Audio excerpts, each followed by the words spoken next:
Hi hello வணக்கம். நான் உங்கள் பிரபா. என் அத்தனை போராட்டங்களும் இத்தனை கூட்டத்திற்கு மத்தியில் நானும் இருக்கிறேன் என்பதை உனக்கு தெரியப்படுத்தத்தான். ஒருவேளை நீயும் என்னை பார்த்துவிட்டால் ஏதேனும் ஒரு கண் சிமிட்டல், ஏதேனும் ஒரு கையசைவு, ஏதேனும் ஒரு சைகை, இப்படி ஏதாவது ஒன்றின் மூலம் நீயும் என்னை பார்த்துவிட்டாய் என்பதை தயவு செய்து தெரியப்படுத்திவிடு.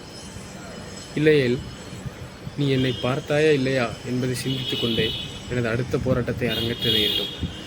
பாவம், என் மனமும் எத்தனை போராட்டங்களைத்தான் தாங்கும். இப்படி அப்போதெல்லாம் அத்தனை கூட்டத்திற்கு மத்தியில் உன் கண்களை தேடி தேடி ரசித்த என் கண்கள் நீ எதிர வந்தபோதும் கூட்டத்திற்குள் காடாமல் போகவே விரும்புகிறது. இது எதனால் வந்துச்சு அப்படின்னா, கிராமப்புறங்களில் பொதுவாக பசங்க ஒன் சைடாக லவ் பண்ணிகிட்டு இருக்கும்போது